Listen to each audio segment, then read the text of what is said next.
আপনি কি জানেন আপনার অস্তিত্বের গল্পটি ঠিক কবে লেখা হয়েছিল?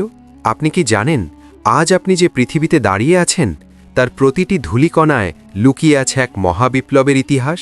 আমরা আমাদের বর্তমান নিয়ে ব্যস্ত, ভবিষ্যতের স্বপ্নে বিভোর, কিন্তু আমরা কি কখনো থেমে ভেবেছি আমাদের শেকড় কত গভীরে প্রথিত?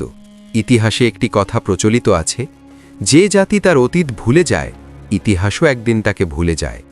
আজ সময় এসেছে সেই বিস্তৃত অধ্যায়গুলো নতুন করে খোলার। কল্পনা করুন সেই মহাকাল, যখন ছিল না এই নীল আকাশ, ছিল না জমিন, ছিল না সূর্য চাঁদ, এমনকি ছিল না এই বিশাল মহাবিশ্বেরও কোনো অস্তিত্ব। চারিদিকে ছিল শুধু নিস্তব্ধতা, সীমাহীন শূন্যতা। ঠিক সেই মুহূর্তে মহান রবের নির্দেশে সৃষ্টি হল এক অলৌকিক সৃষ্টির কলম। আর সেই কলম লিখতে শুরু করল অনন্তকালের এক মহাকাব্য, যার নাম ইতিহাস। সেখান থেকে শুরু হলো মানবজাতির যাত্রা। আদম আলাইহিসসালামের সৃষ্টি, নূহ আলাইহিসসালামের মহাপ্লাবন, ইব্রাহিম আলাইহিসসালামের অগ্নিপরীক্ষা, আর শেষ নবী, বিশ্বনবী মুহাম্মদ সাল্লাল্লাহু আলাইহি ওয়াসাল্লামের মাধ্যমে সূচিত সেই সোনালী বিপ্লব। সাহাবীদের ঈমান, ত্যাগ আর বীরত্বের গাথা, খেলাফতের উত্থান, বিজয়ের পতাকা পৃথিবীর প্রান্তে প্রান্তে উড়ানো এক সোনালী যুগ। আর তারপর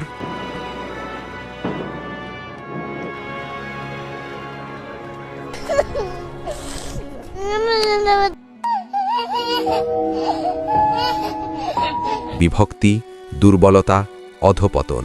কেন সেই জাতি যারা একসময় বিশ্ব সাম্রাজ্যের রাজাদের হৃদয়ে ভীতি সৃষ্টি করত, আজ পৃথিবীর সবচেয়ে মাজলুম জাতিতে পরিণত হল? কোথায় হারিয়ে গেল সেই ঐক্য? কোথায় হারিয়ে গেল সেই ত্যাগ? কোথায় ভেঙে পড়ল আমাদের শক্তির দুর্গ? এই ধারাবাহিক সিরিজে আমরা সৃষ্টির শুরু থেকে আজকের বাস্তবতা পর্যন্ত ইসলামের পুরো ইতিহাস ঘুরে দেখব।